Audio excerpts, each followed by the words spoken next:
তো বন্ধুরা, মটন খেতে কার না ভালো লাগে।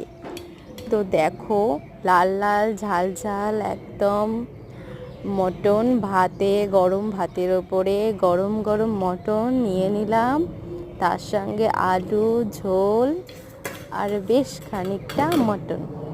তো এক এক করে নেব। চলো মটনটা তোমাদেরকে টিপে দেখাই কত সুন্দর সফট হয়েছে।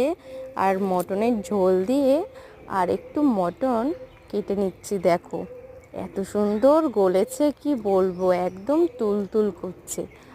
আর তার উপরে তো এই মটনটা হচ্ছে মায়ের হাতের রান্না, আরও সুস্বাদু।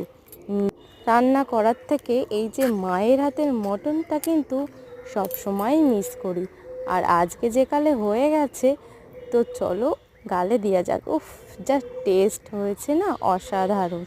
তো দেখো, তোমাদের কাদের কাদের মটন ভালো লাগে না চিকেন ভালো লাগে অবশ্যই জানাবে।